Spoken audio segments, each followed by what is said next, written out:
back to Fried Green Tomatoes, right? 1 o'clock at Fried Green Tomatoes. At 1 o'clock, we don't golf. If we do golf, it's 4:30 at Fried Green Tomatoes. Perfect. All right, Fred Williamson, you guys give a round of applause one more time here for the hammer. Appreciate it. We're going to take a short break. We are going to come back, and I got to take a look at my show agenda here just because we've had to move everything around. So we're going to be talking, of course, the Bulls. We're going to wrap up their season. Blackhawks preview as they kick off the Western Conference Finals on Sunday. John moved 1 year closer to being a senior citizen here this past week, so we got to acknowledge that. And, of course, we're going to be talking about Deflategate, and we got the six-pack at 6 coming up. It's the Jeff Robb Show presented by Bud Light Live, TPC Sports Bar inside Mystique Casino on AM 1490 WDBQ. Hey, thank you so much for taking the time. Thank you very much. Very nice. What's up, man? What I do now?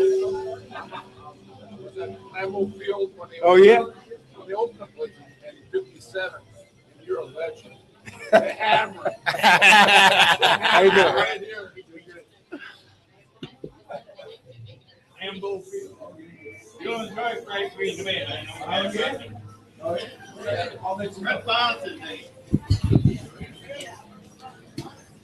All right. It's a little bit late, but get through it. Yep. All right, so what time did we go on the air? I don't even remember. Do you have a timer on that thing? No, I don't. Actually, I didn't start it till the very end of the interview. I'm like, oh, shit. Oh, no, that's okay.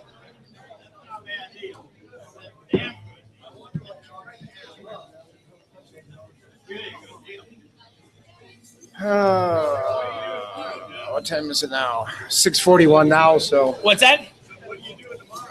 I got Lydia.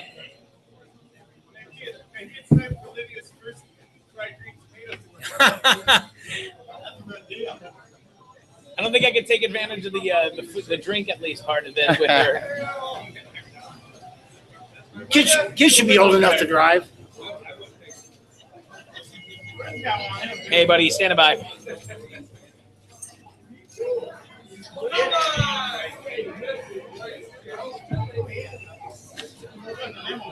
Yeah, I'm here, buddy. That what? That he was what? That what? Oh, no, I didn't. But hang on.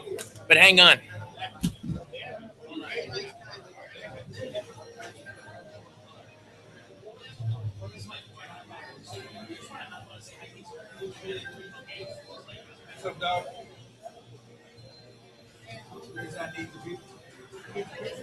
Yeah.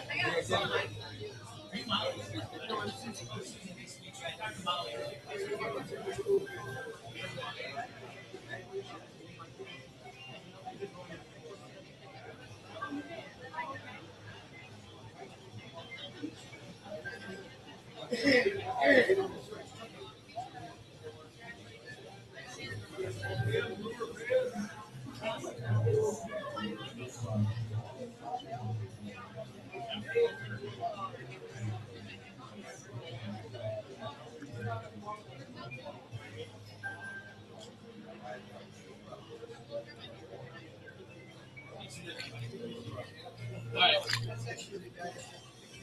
No problem.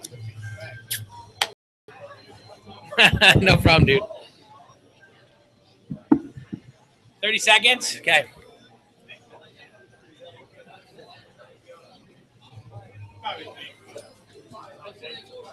What did you do?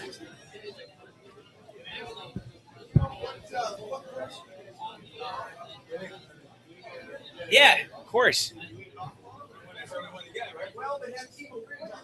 I say you're rich. What did I say? I said, good evening. Go ahead. This is the Jeff Robb Show on I'm thinking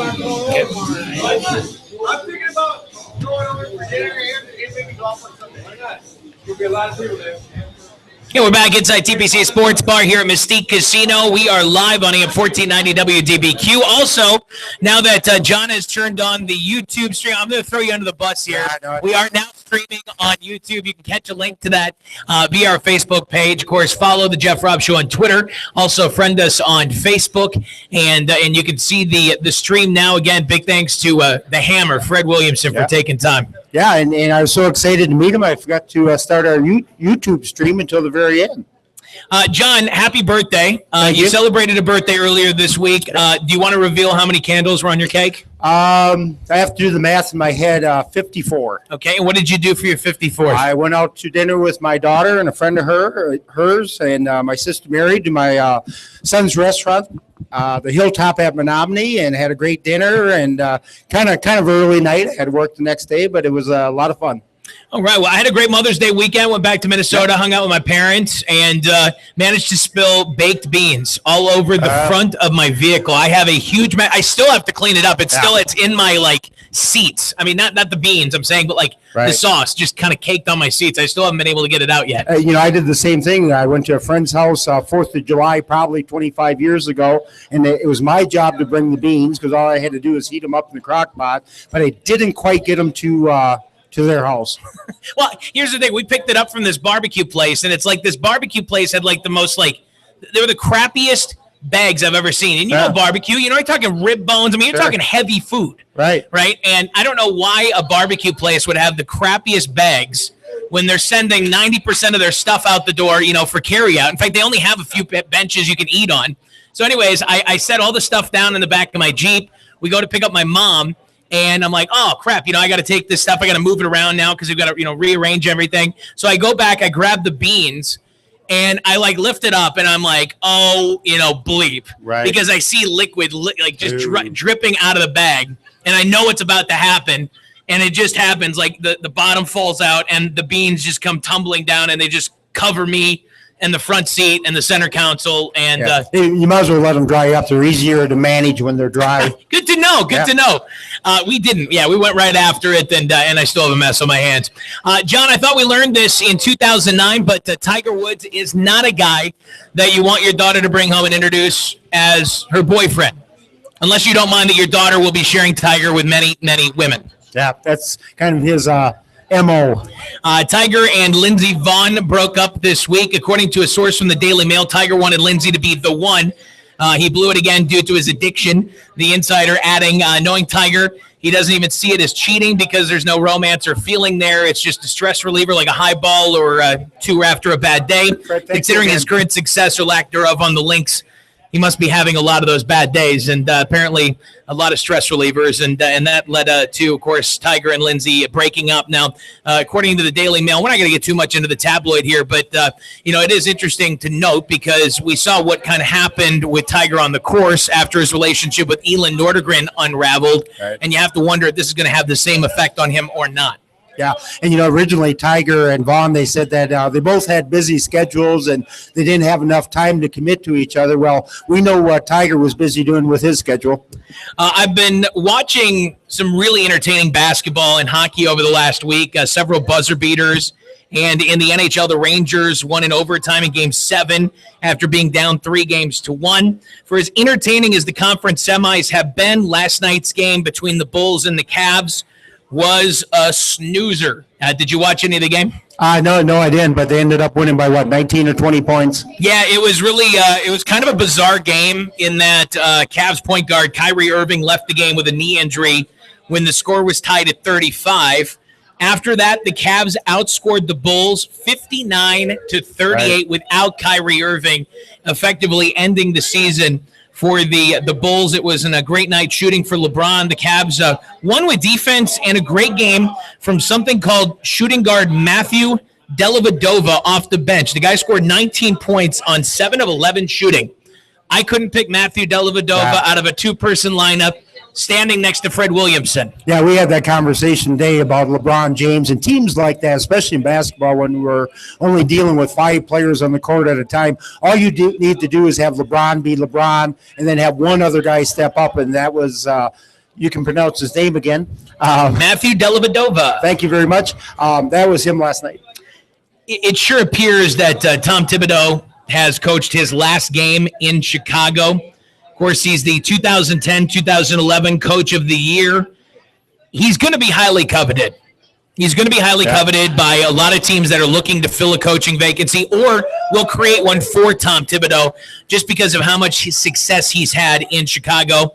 All the reports are that he just can't get along with the front office, that they don't see eye to eye. It's going to be interesting to see what happens with Tom Thibodeau because, like I said, he's going to be in such high demand that you'd have to imagine the Bulls probably aren't just going to simply release him. They're going to try and float him out there for a second-round draft pick or higher in a trade.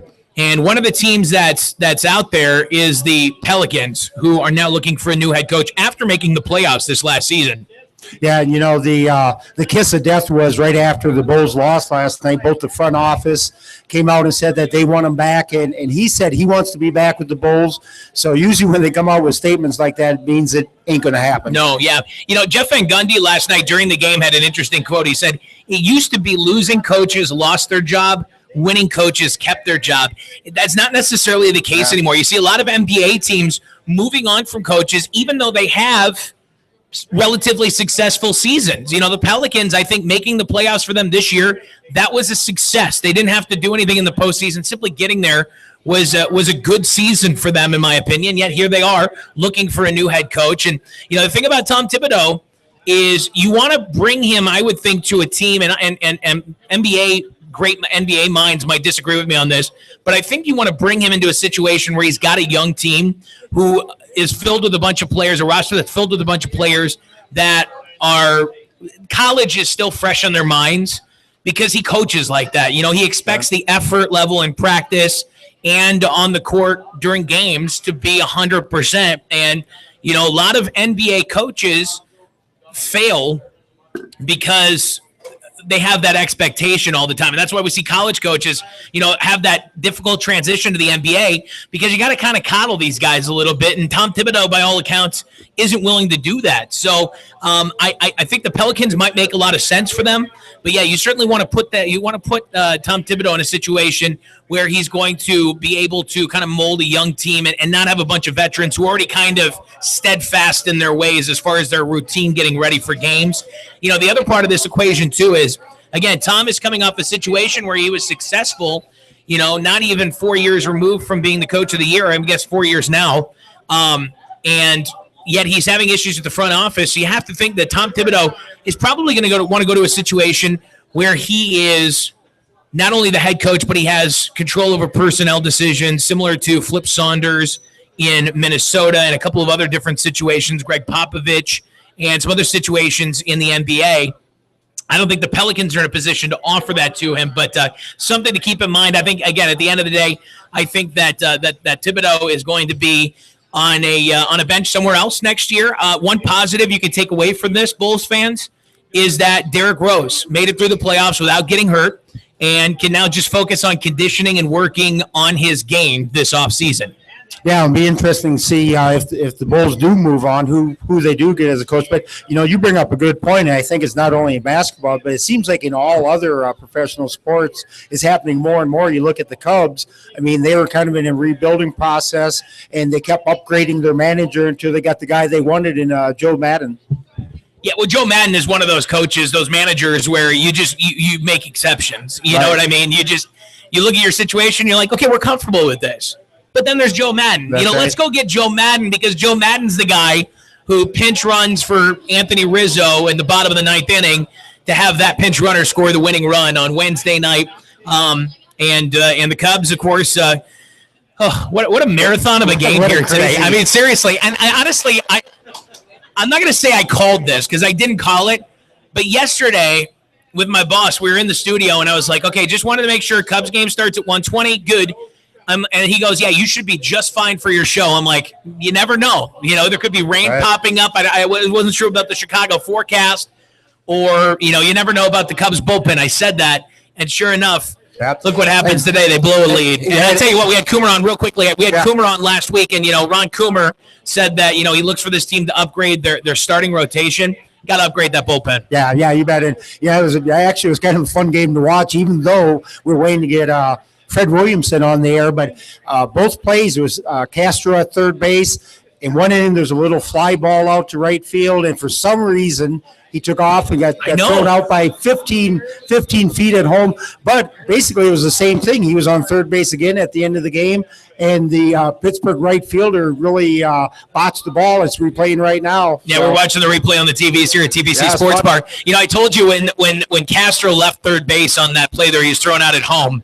I said, honestly, if I was in youth baseball back in sixth grade, I make that throw from right field and I nail him at the plate maybe 9 out of 10 times. And if you're in youth baseball, you wouldn't take off. It'd be interesting to see if the third base coach sent him or if he did it on his own. Now, the play where the Pittsburgh Pirates right fielder completely misjudged the ball and looked like an idiot in the outfield, I would also make that play 2 out of 10 times in sixth grade. Yeah, so every time. Yeah, kind of a youthful ending to the game here, and it was awesome. And again, Fred Williamson, credit to him. I'm sure the guy has a busy schedule. He was just really cool, calm, and collected. Yeah. He was Fred Williamson about the whole thing. Yeah, he was. He just sat there, calmly ordered some food, hung out, didn't complain. I think he maybe asked once, if we're going out to the game. I mean, he was just very cool about the whole thing, and I've met some bleep hole celebrities over the years that certainly wouldn't have been as cool about the whole situation. To channel Stuart Scott, he was as cool as the other side of the pillow. There you go. We're going to leave it on that note and actually take a short break. We're going to come back, and we're going to kick off the 6 o'clock hour, or 7 o'clock. Geez, see, I'm already an hour behind here.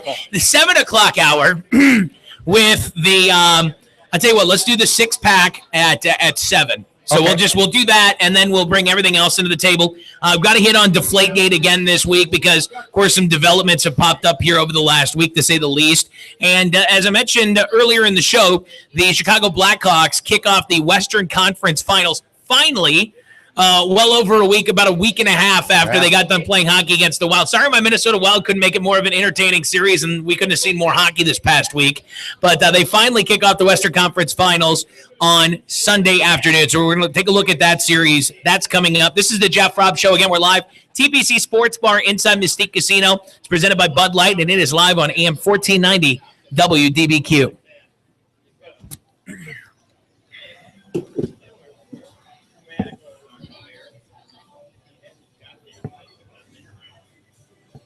Yeah, he was a great interview. If you could have an interview with a guy like that once every 4 months, or once every 4 weeks. I would beat on you for 15 minutes, and you would love it. He jumped on me about you played plenty of cops and plenty of robbers, which I never played no damn robbers. I told you he was going to be like that. He definitely doesn't let that persona down. That was great. I can beat on you for 15 minutes to make you love it. Oh, I'm going to never forget that one.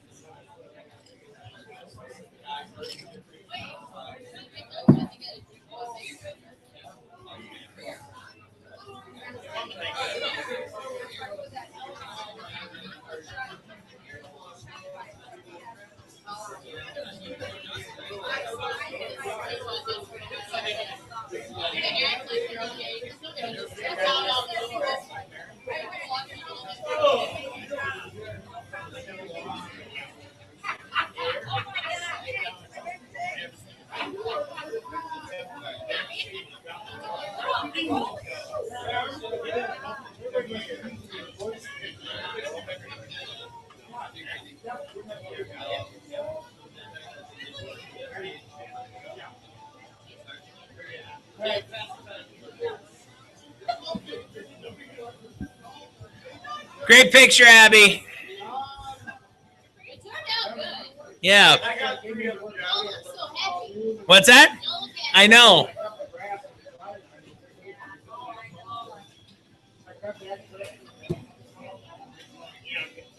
Did you get one with him, Hollywood? Did you get one with him? I didn't get one with him. I didn't Oh, you should have. I might go tomorrow or Sunday. So it's all right.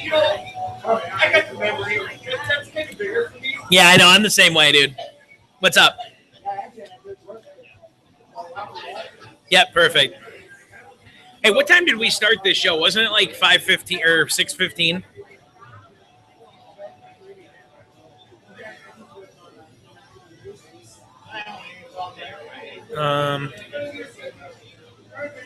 We'll go till 8:15. Right? Don't you feel like that's about right, or is it between 3? I don't know. What's that? Yeah.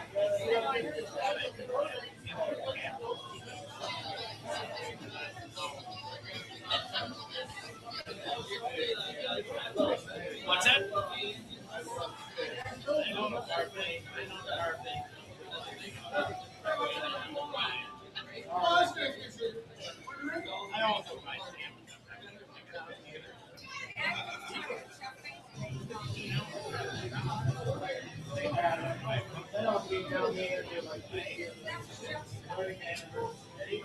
5 seconds, Amanda.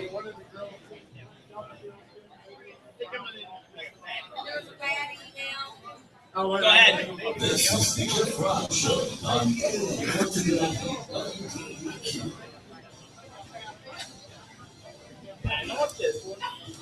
Straight up on 7 o'clock here as we, well, I want to say kick off hour number 2, but technically we aren't even in hour number 2 yet. We started off at 6:15, delayed start because we are the Cubs affiliate, and of course we didn't want to cut the Cubs off, and we wanted the game to play out before we kicked off the show. So it's gonna be kind of weird. We're gonna be going 6:15 till 8:15 tonight.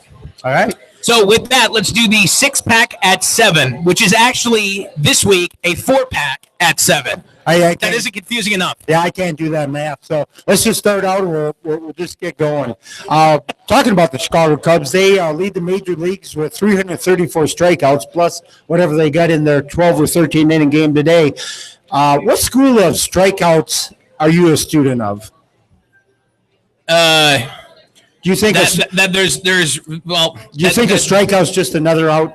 Well, no, putting in the ball in play is better than striking out 90% of the time. The only 10% obviously being when you hit into a double play or a triple play. So, obviously putting the ball in play is better. And let's say look at it just from the player morale angle of this, right? Right.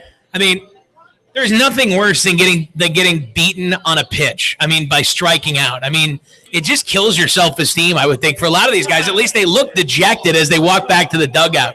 I mean, when you just get fooled, by a pitcher, there's nothing you can say. You lost. You got defeated. At least if you hit the ball sharply to a shortstop or into the outfield, you can just say, well, it just didn't work out, and the defense was in the right place at the right time. But, I mean, you strike out, that's all on you. Yeah, I think guys with high strikeout rates, I mean, I remember back in the day, again, when I was a kid, Jeff, is that, there was Bobby Bonds, Barry Bonds, his dad, and he was a high strikeout guy. But you know what? He'd draw a lot of walks. He hit a lot of home runs. And those were the only real type of guys that would hit a lot of or have a lot of strikeouts. Dave Kingman comes to mind, where he'd hit 35 or 40 home runs, and he strike out 130 times. But now we see guys that are sometimes like Punch and Judy hitters, and they still strike out 120 or 30 times in a game. So, yeah, I mean, definitely I think putting the ball in play is, I mean, putting the pressure on the defense is better than just walking back to the bench. The Cubs are getting on base at a high percentage, so their on base percentage is good. Especially with Rizzo and some of these other players. But then you look at like Jorge Soler, for instance. Soler, he has nearly 50 strikeouts. Right. He may be over 50.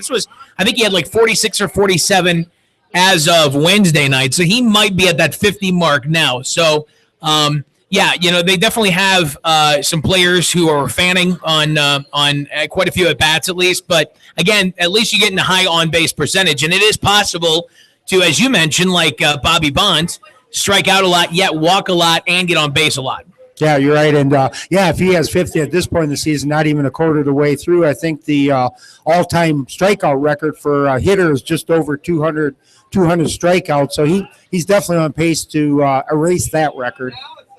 Let's move on to number 2. Like Michael Jordan at one time, there are fans who love to hate LeBron, and there are fans that love LeBron. When LeBron's career is over, does he get the universal respect that Michael Jordan does now? There's only going to be one Michael Jordan ever. And I mean ever. Like, there's no one, not LeBron, not anybody in the future, who will ever be Michael Jordan. Again, Michael Jordan did what he did. And now with that being said, LeBron has and is forging his own legacy. He has the ability to, and he's doing that, much like Kobe did. I think we need to stop looking at players who come into the NBA who are the best at their respective time and say, is this guy the next Jordan? There will never be another one. I agree. Michael Jordan did something that no other player is going to do. And, Michael Jordan, let's face it, he's not even the NBA's all-time leading scorer. I believe that belongs to Kareem Abdul-Jabbar. But we don't look at Michael Jordan as being below Kareem Abdul-Jabbar, yet Kareem Abdul-Jabbar holds statistically the most important category in the NBA. It was just the style with which Michael played, the clutch factor, obviously, And it was the way that he made the NBA so much more popular than it was before he came into it. And it got to a level where, no one's going to be able to duplicate his impact on the game because it was so much more than just simply what happened on the court. And, of course, when it came to on the court, Michael Jordan was amazing. Yeah, I look at Michael Jordan, and actually I kind of rephrased this question because once I thought about it, I heard it on about 3 or 4 different sports talk shows. Thinking back at Michael Jordan, that Indiana fans and Knicks fans and Celtic fans just hated Michael Jordan as a player. But I think after his career was over, they look back and they respect how good he was. And there's other people. I remember the Vikings, Fran Tarkenton, when I first became a football fan. Just hated Fran Tarkenton. He killed the Packers. But after his career was over, you have time to look back and you think, you know what, he was a pretty good ball player. Yeah, no, and obviously I would hope that all sports fans would be able to respect greatness, even though that sometimes, that happens, I guess at the hands of your favorite team. Brett Favre would be a great example, even before he donned a purple jersey in 2009. I think, at least myself and most Vikings fans that I had talked to, certainly looked at Brett Favre, of course, with hatred, but yet there was a lot of respect also attached to that hatred because he as help me out here, Wayne Larrivee would say, he daggered us. Yeah, several times. But, getting back to the basketball discussion here with Michael Jordan and LeBron James, Michael Jordan really never made any bad PR moves, and obviously LeBron James can do so many great things in the NBA from his career going forward. He already has a couple of rings. He can get 5 more, but we're all still going to always remember I want to take my talents to South Beach. Right. No one's forgetting that, and it's going to be kind of stuck to him, kind of like Allen Iverson. We're talking about practice. Right. We're talking about practice, not to that extent, but it's always people are always going to remember that. It's going to leave a bad taste in their mouth. One of my Facebook friends the other night posted that Cleveland is buying a championship. Well, not really. They've got a talent that they groomed, from the beginning of his career, who came back. And outside of that, what players are really contributing for this team that they really go out and buy? They traded a player in Andrew Wiggins for Kevin Love, a player who's not even helping this team at all right now, who has zero impact on this team. And they traded away a future superstar, by the way, at that, for a guy who's probably only going to be in Cleveland for 1 season, and then he's going to go to LA and sign with the Lakers. Outside of that, Kyrie Irving, these are players that they drafted, that they groomed, that they brought up. And if you want to join the discussion, by the way, I should mention that you can dial into 563-557-1490. You can also hit us up on Twitter and tweet at The Jeff Robb Show. We do follow that from time to time. A championship this year for LeBron James, which I think I look at and say that he probably has a better chance of achieving now than I thought maybe a week ago. With everything that's transpired, not only in the Eastern Conference, but in the Western Conference, the way things are aligning here, I think LeBron James right now has a legitimately good shot at winning the championship this year. He does that. He elevates his legacy instantaneously because he did it with a team that he carried, with the exception being, of course, Kyrie Irving. Because, you look at this team, it's a bunch of role players. We're talking about Matthew Dellavedova. I think I screwed up his name already, but Matthew Dellavedova scoring 19 points last night. Yeah. And LeBron did it by playing defense and getting assists last night. And that's the sign of a true superstar, when if your shots aren't falling in for you, you impact the game in other ways. Yeah, it's LeBron James. He can carry a team for sure. Okay, let's move on. We're going to. By the way, I got a question for you. Who wins one-on-one, Jordan or LeBron? I say LeBron every time. I think LeBron. I think just physically. But that doesn't make you a better NBA player. No, I think just physically, he's pretty amazing. I would like to see him maybe like Michael Jordan take a try where Jordan tried baseball, LeBron tried football. Oh, man, could you imagine him as a tight end? Oh, he would be awesome on the field. Yeah, you look at Antonio Gates, Jimmy Graham, all these players, Tony Gonzalez, right? All these players that played basketball that made the transition to tight end in the NFL. He would be absolutely amazing. Okay, we're going to move on to our quarterly NASCAR question.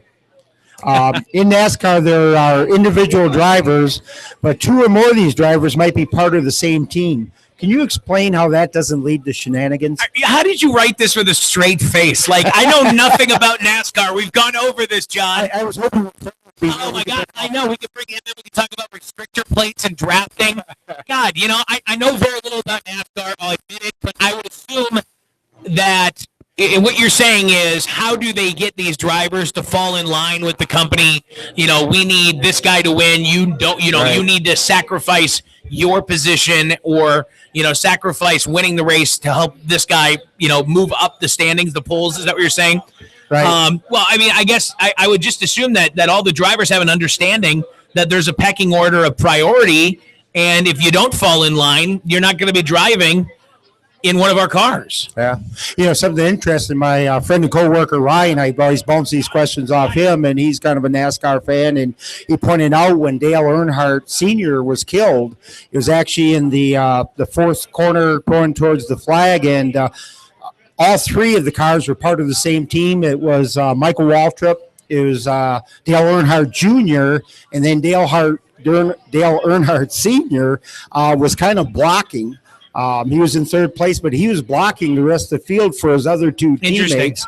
And when he spun out and went to the wall, and unfortunately he was killed. But yeah, it always seems strange to me that it'd be teams you think they'd be competing against each other, but they're also part of.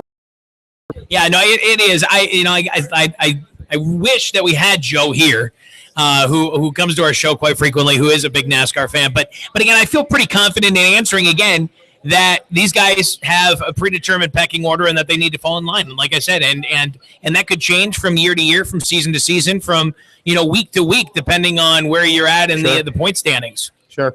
We're gonna skip the social economic question about the internet boom and the economy of the 1990s and how it affected sports. Do you know what I was doing in the 1990s? I was wearing Zuba pants. I had a bowl cut, and I was listening to early 90s, New Kids on the Block. I mean, I was like 8 years old, 7 years old. Do you know what I was doing in the 90s? In the 90s, you were. If you find out, Jeff, let me know. You were going through your Haight-Ashbury days a little bit later than most. Yes. Okay, we're going to move on. We had Fred Williamson on earlier, who's a former professional football player and has had a 50-year acting career. Let's talk about some of the professional athletes that turned to acting. Okay, bring them up.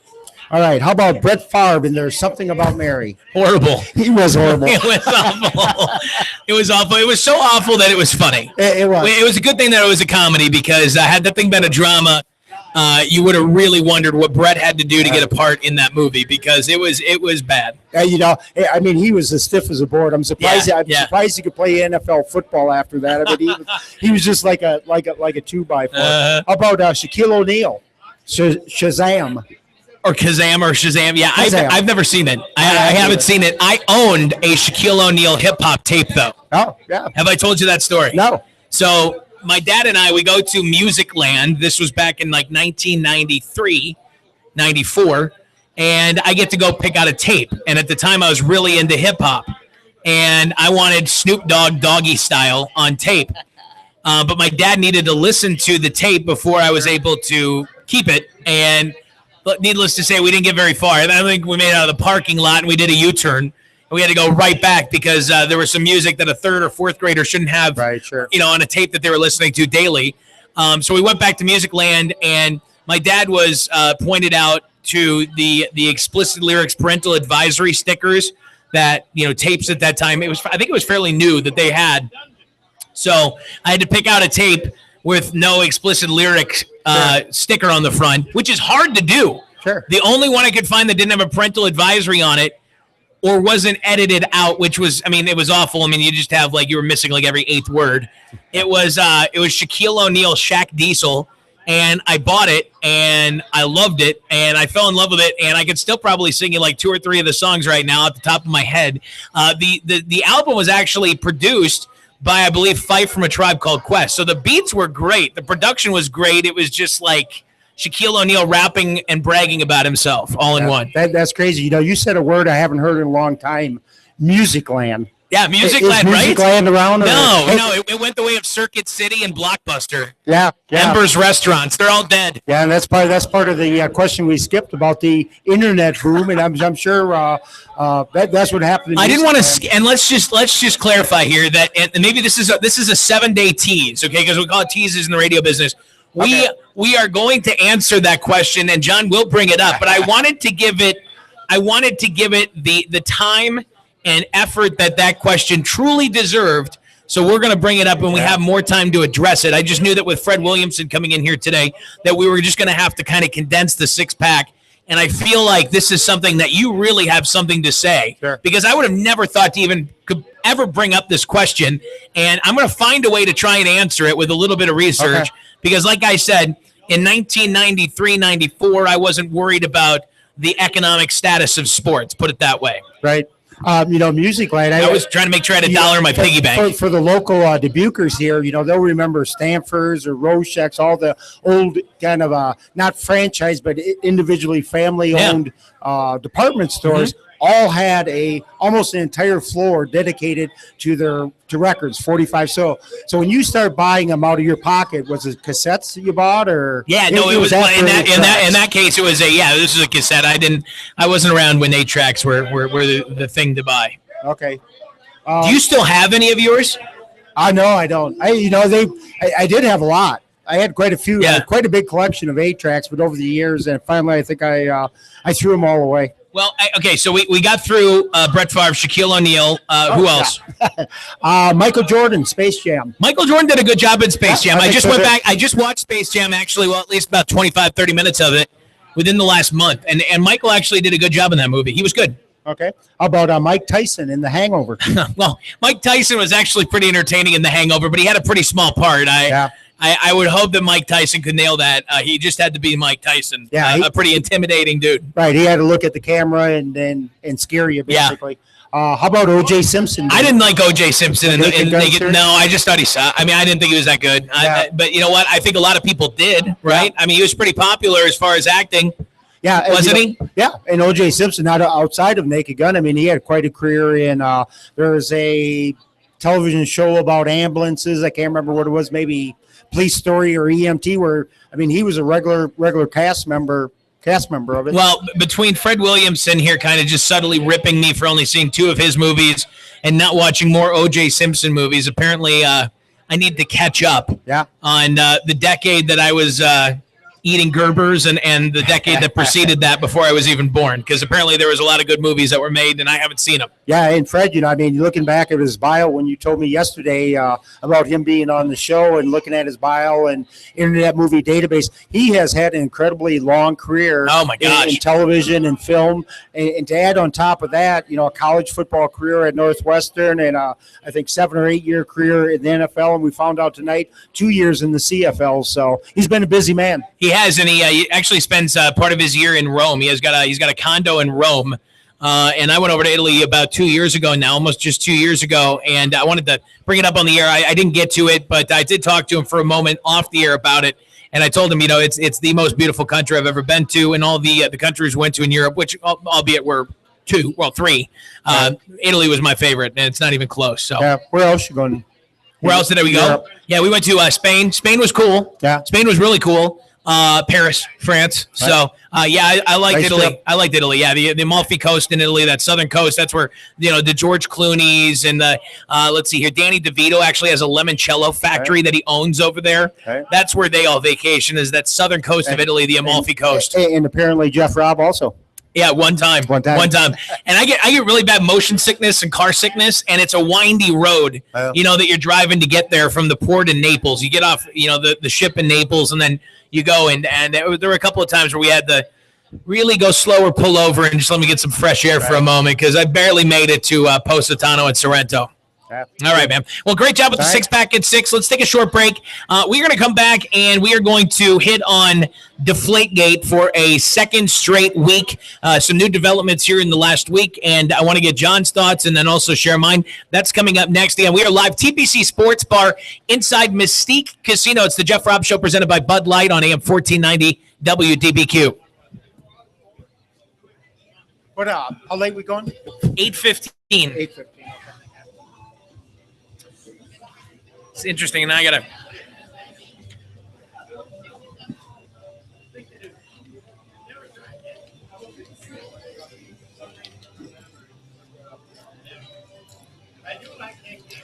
Music Land. That's funny. Yep, it was Musicland. I remember at the Ball in the Duke, they were selling, it wasn't Musicland, but it was something else. I can't remember. It was a franchise place, and I think they're gone, I'm sure. Was it before Musicland was there? I think it was afterwards. I think you're right too. It was kind of like What the hell was it? Was it 3 initials or something like that? Yeah, it could have been, yeah. I think all of them went to that. Yeah. I signed myself up using my dad's credit card for one of those buy 10 free or get 10 free CDs, but you buy the next 10 at like $23 a pop. Yeah.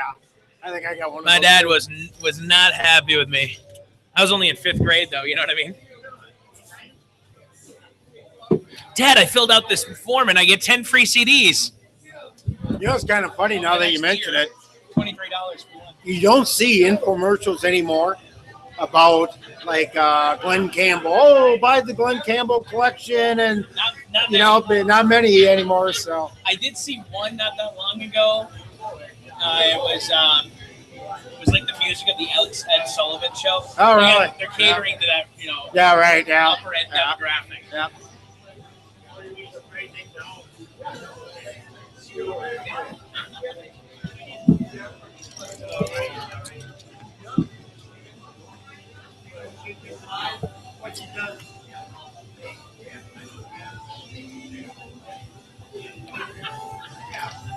Mike, I feel like you should be hosting this show tonight. Mike's all over Fred Williamson, huge fan. Oh, really? Just texted me like all these different movies that he was in. And then he's like, and then he just texted me that O.J. Simpson was in the HBO series First and 10, which I'd never heard of. Dude, you were just all over this show tonight. You're making plays back in the studio. No, you're great, man. That's I feel like we're talking about some things that you know a thing or two about.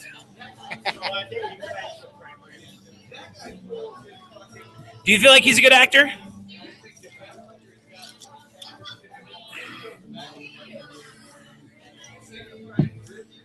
Okay.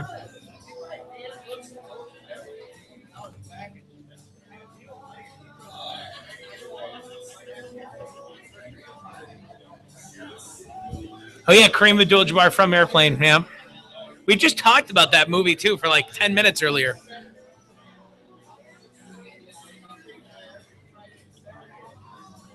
Okay.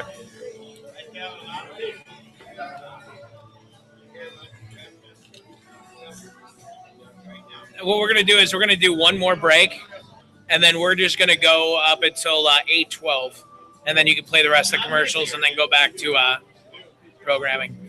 Amanda, go ahead. This is the Jeff Robb Show on WDBQ.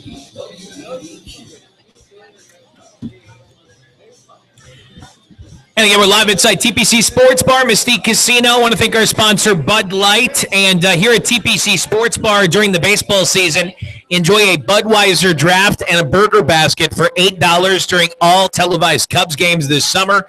Also, $2 drafts during all televised Cubs games here at TPC Sports Bar. Also here at Mystique Casino, Mariah the Medium is going to be performing next Saturday and Sunday. And the show next Sunday at 7 o'clock is a benefit for the Veterans Freedom Center. All ticket proceeds benefit the center, and veterans, while supplies last, can get 2 free tickets to the show. So if you are a veteran who served in the military and you're interested in seeing Mariah the Medium next Sunday at 7 o'clock, you can call 582-3647 to reserve your seats and then present your military ID at the door. That's Mariah the Medium next Sunday at 7, benefit show for the Veterans Freedom Center. Good stuff. And again, they have tickets available for Saturday's show too, if that just works better for your schedule on your Memorial Day weekend. John, we hit on, and I think we spent quite a bit of time on at least one segment last week, Right. talking about Deflategate. And since then, of course, the suspension has come down. And we now know that Tom Brady is going to be suspended for 4 games. We know that the organization is going to be stripped of a 1st and 4th round draft pick. We also know that the organization is going to have to pay $1 million fine, which is really nothing. When you actually, the Patriots will come out $800,000, I think it was, ahead when you factor in the 4 games that they aren't going to have to pay Tom Brady for. So it's just a formality, Right. The fine. But after the penalties were levied against them and announced, the New England Patriots have just really started to piss me off. That's all I can say. The way that the New England Patriots are handling this Deflategate mess is starting to piss me off. Last week, Pats owner Robert Kraft vowed to accept the findings in the 243-page Wells report. He said, and I quote, "They understand and greatly respect the responsibility of being one of the 32 in this league." Now, fast forward to this past Wednesday, Kraft authorized a 20,000-word rebuttal to the Wells report. The document highlights assumptions that were made in measuring the inflation of the footballs, and even goes as far as to claim that an employee referring to himself as the deflator was referencing his weight loss and had nothing to do with the air pressure. Kraft brings in the ideal gas law into play and also uses science to clarify the amount of time that it should take a man to pee. I mean, seriously, Robert Kraft is insulting every human being's intelligence by putting this garbage out there. This is purely arrogance. This organization, which has been caught cheating once, got caught cheating again. That's the bottom line. Yeah, and I agree. I mean, the longer they let this go, I can see Tom Brady appealing it. Maybe he'll get the 4-game suspension knocked down to 2. But as an organization, the longer the Patriots let this go and keep throwing stuff into the mix, the worse it's going to be for them. Yeah, I mean, I think right now the best thing that the Patriots can do, the thing that Tom Brady needs to do, is just come clean, admit it, and let's move on.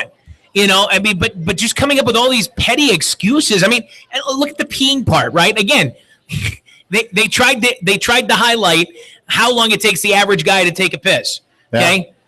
The Pats equipment guy said that he ducked into the bathroom for 1 minute and 40 seconds to use the urinal. Guess what? That bathroom doesn't have a urinal. I mean, seriously, they keep backing themselves into a corner. It's ridiculous. And for a team that has applauded the NFL for preaching accountability and has prided itself on its professionalism over the years, no one is taking accountability in this organization, and that's not very professional. Yeah, can you imagine the type of money he's dishing out for lawyers to write these, what'd you say, 20,000-word rebuttal? Oh, my gosh. I mean, he's got it. I mean, they're printing money, in Foxborough. It's just it's so hypocritical for what the Patriots have done for many years, and that it's not hypocritical in that they cheated, because they've done that before, but they've always seemed to back the commissioner when he's levied very, strict fines and implemented very stringent penalties against teams because they weren't holding themselves accountable. When the whole thing went down with the Bounty Gate situation in New Orleans, Robert Kraft was one of the supporters of Roger Goodell, who came down with the hammer on the Saints organization. And, you bring up that whole situation. If you remember, Sean Payton was suspended for a year because of his involvement, which really wasn't at all. I mean, he didn't have any involvement. That was it. The NFL said that simply not knowing what's happening in your organization, ignorance is going to get you a 1-year suspension. That by being ignorant, you're taking part in it. You need to have a better handle on what's happening in your organization. So we have that happen in 2010. What happened to Bill Belichick? Why hasn't Bill Belichick been suspended, been reprimanded in any way, shape, or form right now? Because again, that's been Bill Belichick's stance. That's been the organization's stance, is that Bill has had no knowledge of this, but yet the Saints get penalized because their coach didn't know what was going on with their defensive coordinator, Greg Williams, secretly allowing players to pay each other for lethal hits.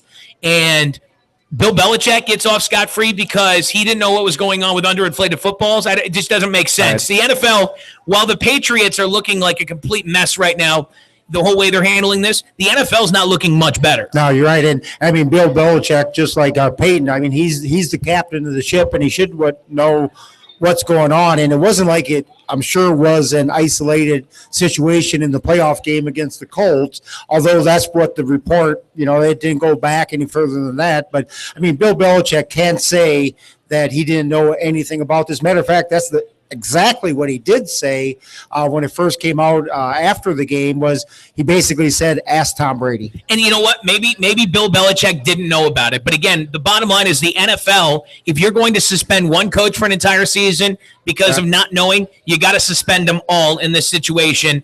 And Bill Belichick not being suspended, there's a theory out there that ProFootballTalk.com floated out that this goes back to the Spygate situation with the New England Patriots, in that Bill Belichick, this is a rumor that Bill Belichick, when the whole Spygate thing went down, he had threatened to bring proof, damning evidence to the table against the NFL, showing that multiple teams did the exact same thing the Patriots have been doing for years. That multiple teams have been doing it for years, and that he's got proof that it actually happens. And the NFL said, Bill, do not bring it out to light. Play by the rules. You're suspended. The theory is that the NFL knows that Bill Belichick has this in his back pocket, and they don't want to suspend him because they know that he'll play that card if he's forced into a corner. Which is, that's just ugly. That smells really bad, right? And I'm sure there's a lot of skeletons in the closets of all the NFL teams. As far as the 4-game suspension for Brady, you're not surprised about it because you actually predicted it'd be 4 games last week. Well, I just looked at, again, I based that off of what was the initial suspension for someone who was caught cheating, and by cheating I mean using PEDs, performance enhancing drugs. Which I couldn't say performance last week. I think we were going with public. So performance enhancing drugs, and that suspension is 4 games. So that's what I based it off of. I have a feeling that's what the NFL also looked at when evaluating what the suspension should be. The news that broke last night is that Commissioner Roger Goodell is going to handle the Brady appeal.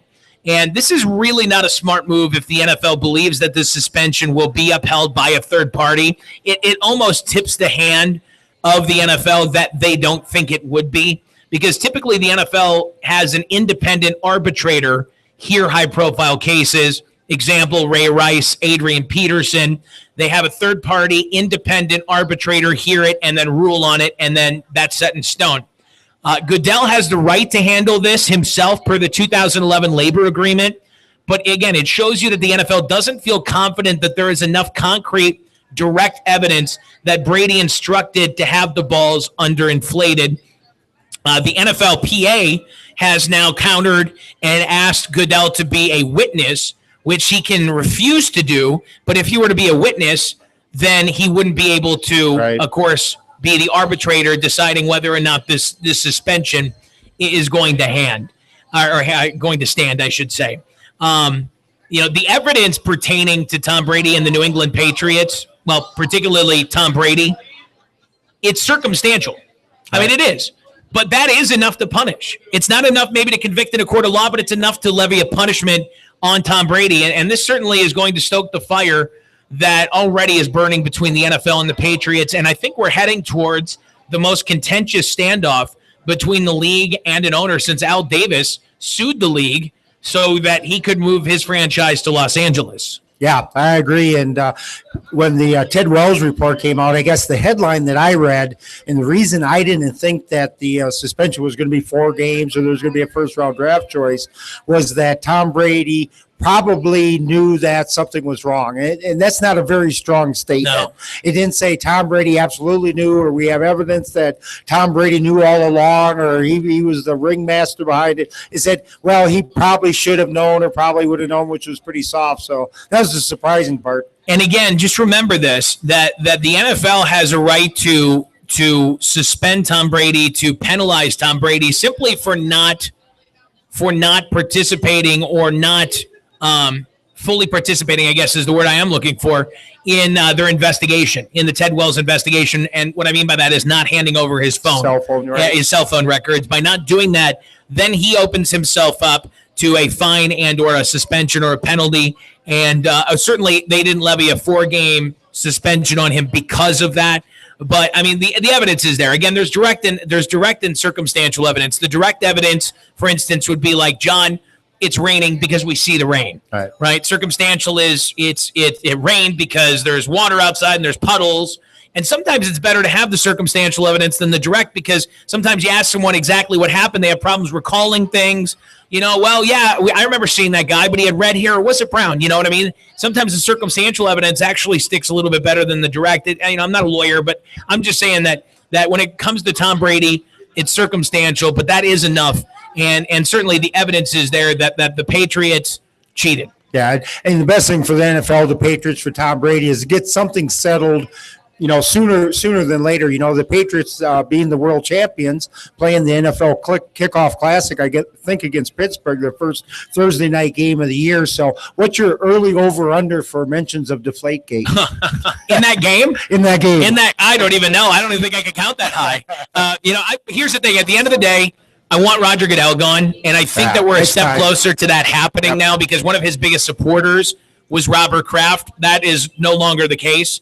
I want Goodell gone. I want the suspension to stand. I want the Patriots to be held accountable and to put a bad PR year for the NFL in the rearview mirror. I want it gone. There's been way too much bad news, bad press generated off the football field, and it needs to come to an end, or at least it needs to get diminished greatly. Yeah, you're right. And it's been, a year and a half, 2 years where it seems like, and we talk about it all the time in this show, is, it's domestic violence and violence against kids and other shenanigans at the Patriots poll. So I'd like to get back to football again. Yeah, that's right. And, I know you said you're hoping for a quick resolution. I don't see that coming. Yeah. This thing's going to play out for a while, and it might get uglier before it does get better. The Chicago Cubs beat the Pittsburgh Pirates, and as I start talking here, I do have to bring up the box score here. Game went into extra innings. The Cubbies had a comfortable lead, and it was that damn Cubs bullpen that got them into trouble late in the game, and as a result, we started an hour and 15 minutes late. The final score, 11-10, Chicago in 12 innings. The game just went forever, though. I mean, it was. I don't think we were even out at the end of. We weren't out of the eighth by 5 o'clock, right? Yeah, even in regulation. I mean, it was at one time a 10-7 game or 10-6 game, whatever it was, and it was already running late. I mean, you had the Cubbies going, I think, through the lineup 5.5 times, I think, in 9 innings. So, yeah, a very long, high-scoring game, but most importantly, the Cubs get another win and improve to 20-15 on the season, 12-7 at home. Ron Coomer felt this way. We both agreed on this. Of course, Evan Altman from CubsInsider.com, who we've had on this program many times. We all thought that the Cubs were going to, at the end of the day, have a good season. This would be a good season, but they're starting out on a better foot than we thought they were. We thought it was going to have to be a little bit more of a slow build to the point where they're winning games right now the way that they are. And I point to Wednesday night's game, and I did tune into Wednesday night's game. It was on ESPN. And those are the kinds of games that teams who make the playoffs, whether it's winning the division or making it in the wild card, those are the games that you win. When you're getting shut down by a pitcher, you find a way to score that tying run in the bottom of the 8th. Your pitching staff, as much as I was just ragging on, their pitching staff kept them in that game, making it a 1-0 game. You get enough from your pitching staff, and then you squeak out that one run to tie it at 1 apiece, and then you go to the bottom of the 9th and you win the game. I mean, that is textbook. Those are the games that the Cubs are winning this year that they weren't winning in past years, and those are the games, when you add them all up, they make a huge difference in September. Yeah, I had that exact same conversation with somebody today. It's kind of that Cardinals baseball where you hang around and, you stay in the game and you get the key hit or you make the key double play. The pitcher strikes out the big hitter on the other team. Those are little things that you have to get over the top to be a winning team. Just taking a look here at the box score. What a productive day. I love the fact that Anthony Rizzo hits 2, Chris Bryant 3. I mean, what they're doing is basically getting their best bats up as often as possible. Rizzo today, 3 of 7, had 2 runs scored, 2 RBI. Bryant, another monstrous game with that one hit, though, but he had 2 runs scored, knocked in 4 runs today, had a couple of walks, 1 strikeout, but, homered for the 4th time in 7 games. Rizzo hit his 8th home run of the season in the 4th inning. And again, the Cubs get a win, and that's the most important thing at the end of the day, even if we are an hour and a half late. Because of it, yeah. And looking at the box score, looking at the line score, the Cubs won 11-10. They both had 15 hits, and the difference was that one error that the Pirates have in the bottom of the 12th, where the right fielder misplayed the ball. Tomorrow, it'll be both staffs' aces going head-to-head as John Lester toes the rubber for the Cubbies against Garrett Cole. Sunday, it'll be A.J. Burnett taking on Jake Arrieta. The game tomorrow is at 3:05, Sunday at 1:28. Of course, you can hear both those games here on AM 1490 WDBQ. Some other series happening this weekend. The White Sox going to be off to late start tonight as they are out in Oakland to take on the A's. Cardinals hosting the Tigers in interleague play. And my favorite team, the Minnesota Twins, coming off an absolute drubbing at the hand of the Detroit Tigers yesterday, host the Tampa Bay Rays. I mentioned this to you off the air when we were before the show, that it's always bad when your team gets bounced, 13-1. It's worse when you're going up against the team that's doing it to you, their best player, and he hits 2 home runs. I'm going up against Miguel Cabrera this week, and between him and then I'm in a fantasy baseball league where you have staffs and not individual pitchers. I'm going up against the Tiger staff. So it was a pretty awful loss all around for me yesterday. Yeah, it is. And Cabrera, he keeps on growing. We looked at Detroit as one of those teams that could, have 95 or 97 wins or, be below 500. But Cabrera looks like he's healthy and former Triple Crown winner, one of the greatest baseball players, hitters of our time. We're going to take a short break. We are going to come back. And one thing I wanted to do this week is look at I want to rank, John, I want to get your opinion on this, and then I'll give you my top 5 sports dynasties of all time. This Deflategate thing had me thinking about, where the Patriots dynasty from 2000 to 2001 to 2004 just kind of ranks all time. And I'm going to share you my top 5, and then you're going to share your top 5 with us coming up next. Again, we're live, TPC Sports Bar inside Mystique Casino. It's the Jeff Robb Show presented by Bud Light on AM 1490 WDBQ. I got a no arguments necessary top 5 dynasties of all time. No arguments necessary, huh? There's no little, where did you get that? Did you come up with this on your own, or are you just sharing some other sites' input? Yeah, I copy and paste out different sites, baseball reference, whatever. But I mean, you came up with your number 1, right? Yep. Okay, I'm curious. Do you want a couple of passes to Mind Frame Theaters? I found this in my book bag. Go see that Mad Max movie, dude. No, isn't do they have Age of Ultron yet? Or is they Nope, they haven't. Okay. I'm just saying. I'm saying from what I've heard from everybody that's seen it. I mean, everybody. They say it's maybe the best action movie they've ever seen. Yeah. Are you serious? It's got a 99% on Rotten Tomatoes. I got to. So that's incredible. Yeah, I mean, Age of Ultron, I'm sure is going to be great. I've been watching the trailers.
Mike, I'm calling you right now. Well, that's important. I'm glad you did that.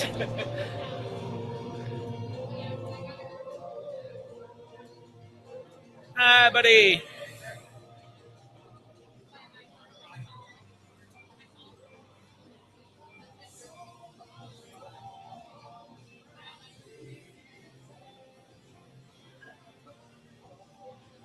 Oh, I'm 54. I pee a lot.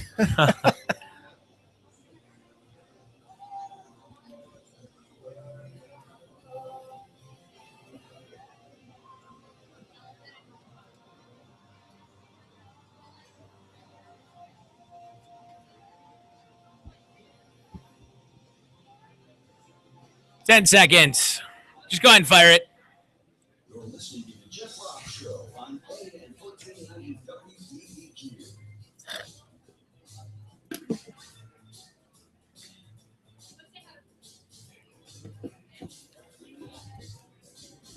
And we're back inside TPC Sports Bar here at Mystique Casino. I want to thank our sponsor, Bud Light. You can drink some of that this weekend here at TPC and enjoy some races over on the track. Enjoy TPC Sports Bar. Get a bite to eat. I recommend the Chicken Philly and take in a weekend here at Mystique Casino. John, I wanted to get to this, as I mentioned before the break, that this whole Deflategate thing has had me thinking about the top 5 sports dynasties of all time. And before we get into the top 5, I have to give notable mentions because it was so hard. I wish I would have done a top 10, but I got to give notable mentions to some that deserve credit. And if you have any of these that didn't make my top 5 in your top 5, please interject. Okay. I've got the North Carolina Tar Heels women's soccer team. Wow. I don't have that one, Jeff.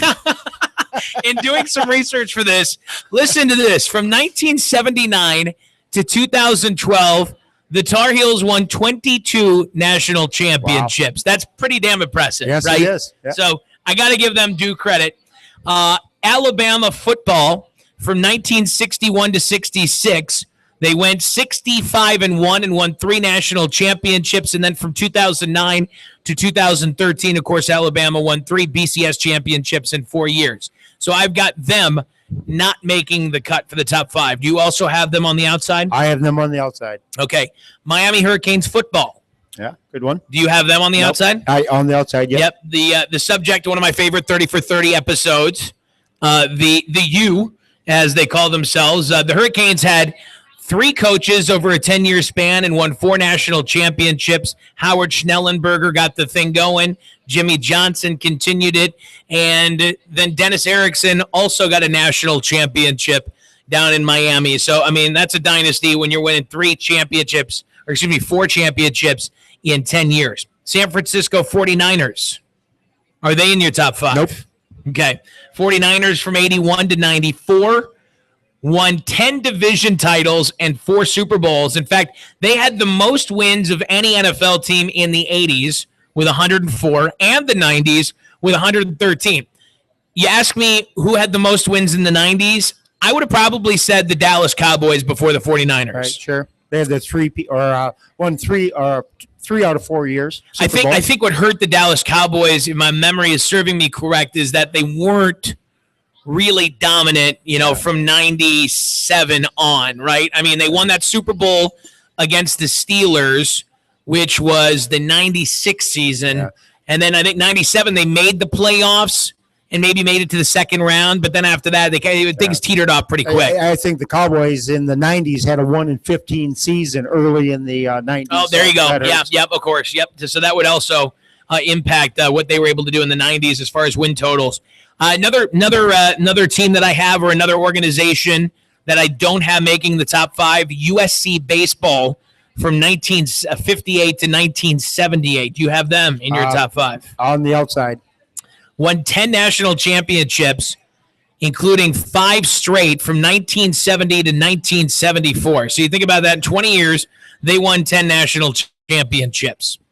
Okay, so I'm still not to the top 5 yet. Okay. This team I have on the outside looking in, the New England Patriots.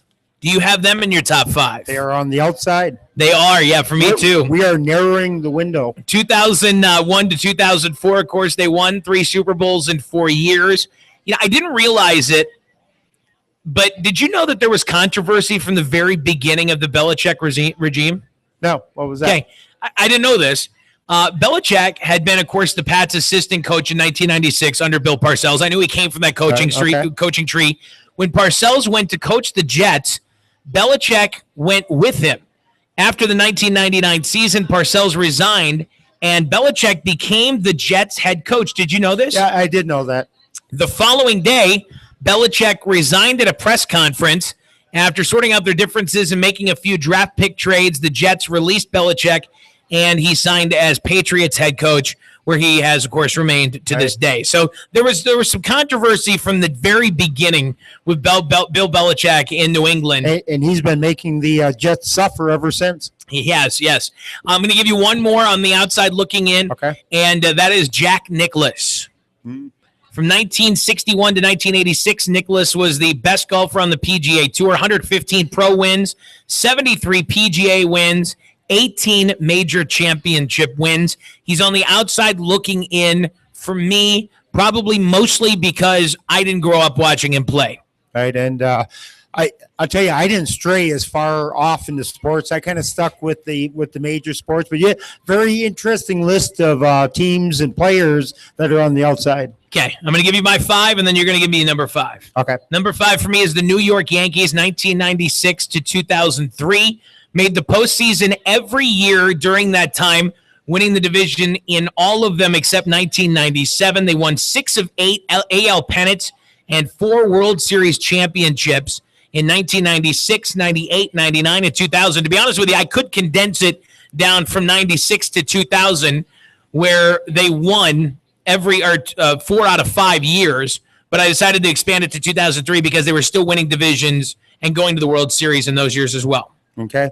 My number 5 on my list are the Michael Jordan Chicago Bulls, who won 6 championships in 8 years. And, of course, those 2 years in the middle, Jordan was off doing his baseball thing. Yeah, yep, okay. So he's that team is number 5 on my list. Okay. I've got number 4, Roger Federer. Oh, I thought about tennis. Yep. Greatest tennis player ever. Held the number 1 position for 302 weeks. There's only 520 total. That's 520. He had it for 302 of them.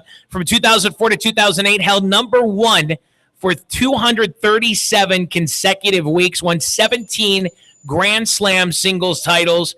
Has reached each Grand Slam at least 5 times, which is a record.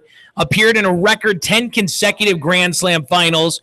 And 18 of 19 from 2005 to 2010. Also won an Olympic gold medal in the 2008 Olympics in Beijing. Simply put, Roger Federer was on the top of the game the longer than anybody else. All right. Hey, Bill, before you go, hang on a second, because the rest of my top 5 are because of my brother Bill, who was born in the mid-50s, or mid-40s rather, and he's the biggest bandwagon jumper ever. So these 4 teams are the teams that he cheered for in like the 50s and 60s. Okay. So fourth on my list are the Green Bay Packers, who between 1960 and 1967 had 5 championships. They appeared in 1 more championship.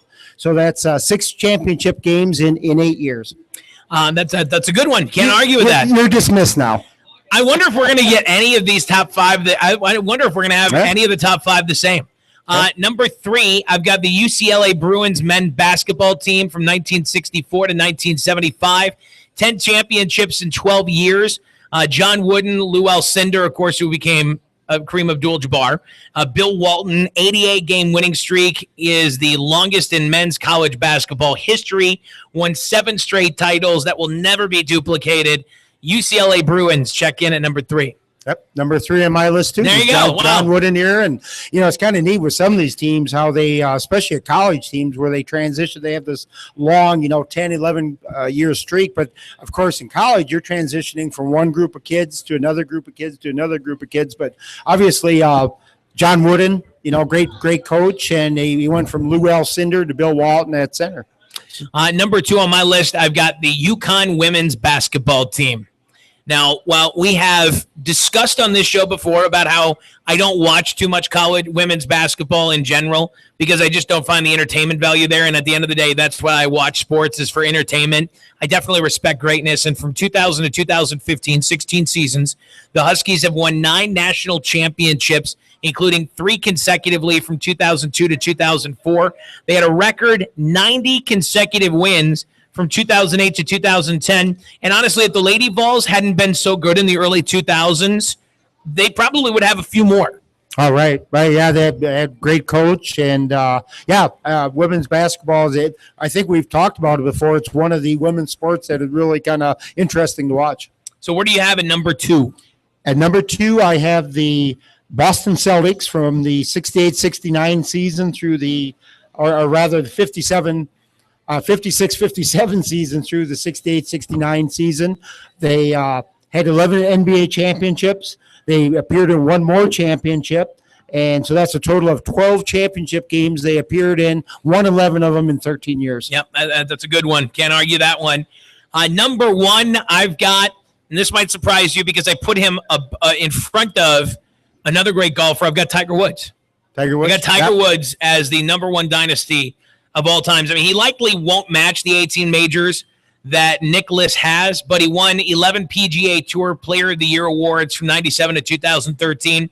When you factor in the level of competition and the parity in the game these days, what Tiger accomplished, when he accomplished it, and how dominating he was in the process, to me, he gets the nod over Nicklaus in my 30-year-old book. And again, that has something to do with it probably because I wouldn't be surprised if there were a few older fans of golf who would appreciate maybe what Jack did a little bit more than Tiger. But I don't think Jack was ever quite as dominant as Tiger was at a time when the playing field was elevated as high as it was. There's many good golfers. Yeah. And actually, Tiger Woods, when I put my list together, he was a consideration, but he didn't make my top 5. My number 1 is the 1947 through the 1964 New York Yankees. They had 10 World Series wins. They appeared in 5 other ones. So that's 15 World Series appearances with 10 wins in only an 18-year span. And again, like the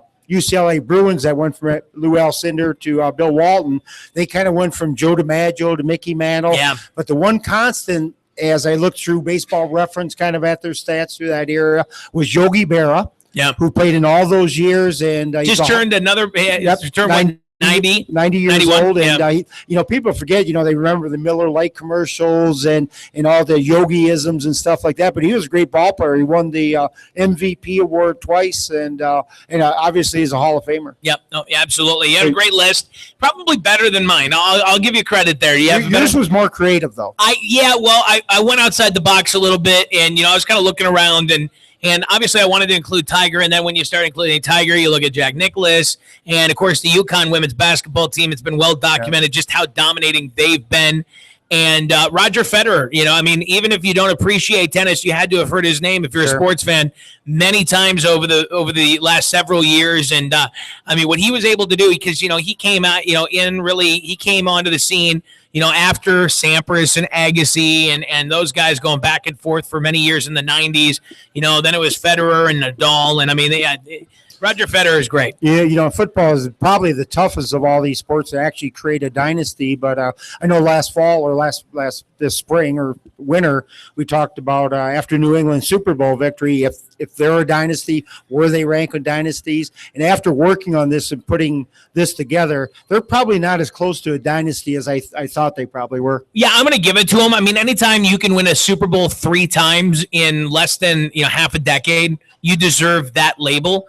But no, you're right. I went into this thinking, okay, New England's going to be in the top 5 somewhere when you factor in just how competitive the NFL is and how, dramatically the landscape changes from year to year. And like you said, I went into this thinking top 5 and I ended up bumping them out of the top 5 pretty quickly. But again, I think they deserve due credit because of what they were able to do, and win 3 Super Bowls in 4 years is amazing. And then obviously that one break being, the year that the Tampa Bay Buccaneers beat the Oakland Raiders. Right, and one of the teams I thought about putting in the top 5 that was just outside was the Pittsburgh Steelers of the 70s. that Yeah. won four Yeah. Super Bowls in 6 years. Pretty tough to do. Mean Joe Green and a lot of great Terry players. Terry Bradshaw, Yep. Lynn Swan. Yep, some really good ones. All right, great job on the dynasties. I tell you what we're going to do here is we are going to take a look at the Chicago Blackhawks because they kick off the Western Conference Finals on the road on Sunday. Game starts at 2 o'clock against the Anaheim Ducks. Just taking a look here at the series schedule. They are going to play Sunday at 2. They are going to play Tuesday at 8 o'clock. Next Thursday at 7. And then they'll play Saturday at 7 o'clock. Those are the first 4 games. I'll say this, John. I'm done doubting the Blackhawks this postseason or in any postseason until they lose. Because I thought this was the year their suspect goaltending gets exposed, and it didn't happen against the Wild at all, although I feel like the Wild, again, were a better team than what showed up on the ice against the Blackhawks. I felt like they just played like they were just exhausted, like they'd been playing for their season since January, which they had, because they were at one point we were talking about the Wild possibly getting the first overall pick in the draft. Right. So they really played with an intensity that you find in the playoffs since mid-January when they got Devin Dubnyk, and it just looked like they were running on E. Now, I'm not making excuses. The Chicago Blackhawks handed them their skates in this case. They have, the Blackhawks, they have Stanley Cup credit, and that matters. It matters this time of year. The Ducks, simply put, do not.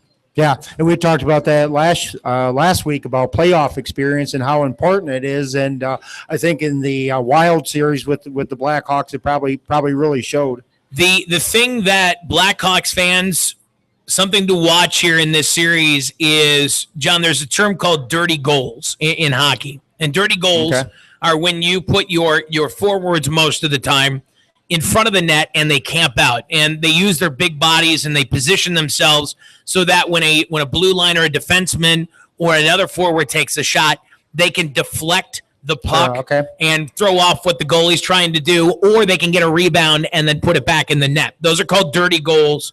And the Ducks have big, strong forwards in Corey Perry, Ryan Getzlaf, and Ryan Kessler. And they're great at camping out in front of the net and getting dirty goals. And that's something that the Blackhawks are really going to need to watch. What's that? Corey Crawford's going to stop him? Hey, you know what? You know what? I didn't think he was going into the Wild Series, but he completely proved me wrong, and I have no reason to doubt that he's going to stop all of it. You mentioned Corey Crawford, the goalie. I don't trust their goalie, Frederik Andersen, at all. And you look at his statistics going into this series, he's 8-1 so far in the postseason. He's got a sub-2 goals against average. But with all due respect, that was against the Winnipeg Jets and the Calgary Flames. Going up against Kane, Taves, this is a completely different animal. And Frederik Andersen is, in my opinion, of what's left in the 4 teams left in the NHL, he is by far the shakiest goalie. And I don't trust him in this series. And I really think that the Blackhawks are not going to have a challenging time exposing the weak link for the Ducks. Okay, and I have to ask, because everybody talks about it, is the long layoff that the Blackhawks have had. Does that help? I don't know that it helps too much, but I don't know that it hurts either. It's certainly, hockey's a physical game. Sure. And when you're grinding every other night, which you are for the most part when you're playing in the playoffs, your body really doesn't get a lot of time to rest. Now, with that being said, I don't know that you like an entire week and change. You kind of want to stay sharp. So I think the optimal amount of time off for a coach, if you ask them, would probably be somewhere in the neighborhood of 4 to 5 days. And here we are. The Blackhawks' last game was a week ago yesterday, so they're going on 8, 9. They want to play for 10 games, or 10 days, I should say. So, yeah, that is something to look at. But you know what? The Anaheim Ducks had this thing wrapped up for them, a while back too. So, basically the Western Conference has been waiting on the Eastern Conference to finish up. Finally, now that's happened, and they're going to start playing on Sunday. I look for Brian Bickle, who is a big, strong, physical forward, to have a big impact in this series. Maybe not scoring goals, but neutralizing what the Ducks do offensively or what they want to do. I mentioned the dirty goals. Brian Bickle is going to be one of the key components in trying to minimize how much of an impact that has in this series. And the Ducks were the number 1 seed going into the playoffs in the West, and the Blackhawks number 3. So Anaheim has home field advantage or home ice advantage. There you go. They have I'm learning. Spoken like a true novice hockey mind. Yes, they have home ice. But, I've said this before that I don't believe, especially in the NHL, but more so in hockey in general, I don't believe that home ice really matters as much as it does in other sports. For one, you don't really need to communicate vocally as much as you do in other sports. I know a lot of defensemen will do that when they're at home, when they're on their own ice, and they can hear each other talk. I know that they will communicate, but they don't need to. A lot of it is just feel and knowing that your ice mates, they know where they're going to be and when they're going to be there. And honestly, I don't think, again, home ice matters too much in the NHL, and I don't think it factors into this. I like the Blackhawks to win this series, and I like the Blackhawks to win it in 5 or 6. I don't think this goes a game 7. I wouldn't be surprised if they wrap it up in 5. Okay, and I kind of embarrassed myself with the home field advantage. No, don't worry about it. So I'm going to deflect my embarrassment on something else, on Amanda, who asked me earlier while we were waiting out the Cub game so we could start the show, and she asked me how much time's left in the game. That's good. I'm sure she's looking at her phone right now. She's like, "Thanks, John. Thanks a lot for bringing that up." That's pretty good. Hey, you know what? I think if I really thought about it, that between my wife and my mom, I could come up with some pretty embarrassing sports stories. I know for a fact that my mom has had innings, periods, and quarters mixed up with various sports numerous times over the years. So it happens. Yeah. We wish they were on a time limit, because this thing I would have been probably about 4 beers deep by now. Oh yeah, you're right. Usually that's my routine. I am a creature of a routine, and usually we get the show done at 7:00. We clean off the sports desk, and usually I'm at the bar by 7:05. So it's throwing me off a little bit tonight. I think my liver actually thinks I'm dead right now. It's like throbbing right now. It's like, John, please feed me. Yeah. We're definitely going to get started on that here in a few minutes. One of the things that I wanted to do was open up the show and kind of read a little bit about B.B. King. All right. And of course, we had the opening tribute to him with some audio, and then his most popular song, The Thrill Is Gone. So we're going to do that right now, I guess, to wrap up the show. B.B. King, of course, died last night at the age of 89 in Las Vegas, where the guitarist recently revealed that he was undergoing hospice care. He was born Riley B. King on September 16th, 1925, and he spent his early years in Indianola, Mississippi, where his parents worked as sharecroppers. King's parents split when he was 4, at which point he was taken in and raised by his maternal grandmother. And, B.B. King went on to be a sharecropper himself. And I remember hearing in an interview that he would work for 35 cents for every 100 pounds of cotton he picked. 35 cents for 100 pounds of cotton. That's crazy. King acquired an early fascination with the guitar courtesy of his cousin, blues musician Booker White, who put him up for nearly a year after King left home at the age of 21 in order to follow White to Memphis. By the late 40s, he had built a local following for himself through a series of regular appearances, initially called King Spot, and later expanded to a full-length show titled Sepia Swing Club on the Memphis station WDIA. It was during this period that he acquired the nickname, which started out as Beale Street Blues Boy before being shortened to Blues Boy and finally just BB. Parlaying that local notoriety into a recording contract for the Nashville label Bullet Records, King started recording single releases in 1949, working in the studio often alongside future Elvis Presley producer Sam Phillips, between stops on an increasingly ambitious tour schedule that quickly took him all over the country, setting a pattern that he'd continue to follow for decades, consistently playing hundreds of dates a year. I mean, you just look back here over the last decade, I can think of B.B. King being in Dubuque twice. Yeah, right. Yeah, he had a very, very long career, and I was thinking as you were reading that about Tennessee, about Nashville and Memphis, and that. I mean, what great music came out of there during the Elvis Presley and B.B. King and all the other great singers that came out of that area. And honestly, the Delta Blues has inspired more classic rock songs than you probably even know. I went to the Rock and Roll Hall of Fame, and that was the biggest thing that I took away from that, were that a lot of these Led Zeppelin songs that I came to know and love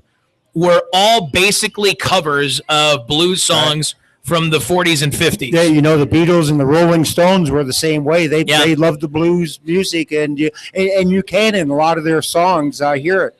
You mentioned the Rolling Stones. Mick Jagger has said on multiple occasions that his biggest influence was B.B. King. Right.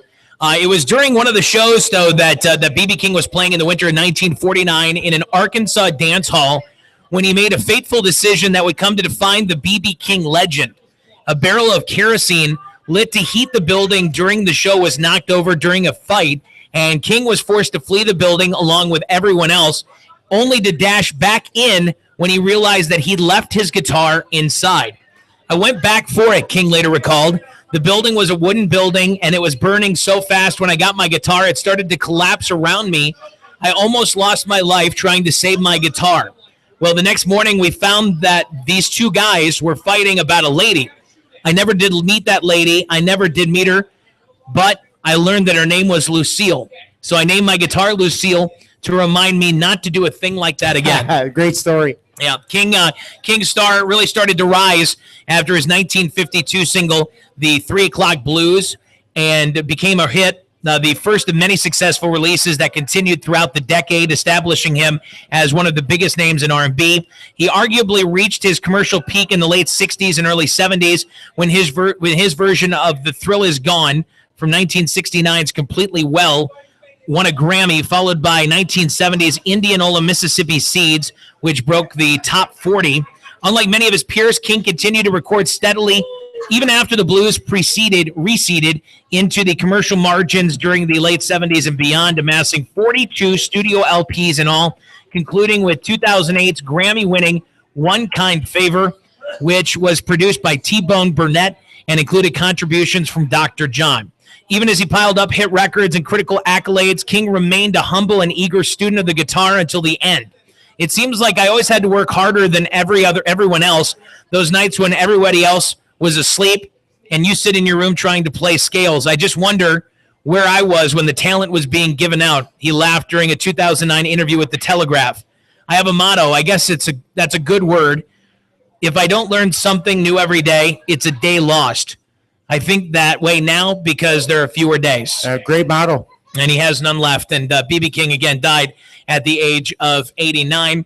And, the cool thing real quickly here in closing about the blues, and I think a lot of people my generation don't really appreciate, is how the blues was viewed back in his time. The blues, really, you look at hip-hop and the way a lot of the quote-unquote old-timers view hip-hop these days, that's kind of how blues was viewed back when B.B. King was getting his start. He persevered, he made it through, and he really broke into the mainstream. Right, that's right. Yeah, and like we said, he brought the blues to the populace and a lot of the rock and roll and soft rock, and you hear the blues in all music. He's really one of the guys who made the blues not just a black thing, but a black and white thing, and I thought that was really cool.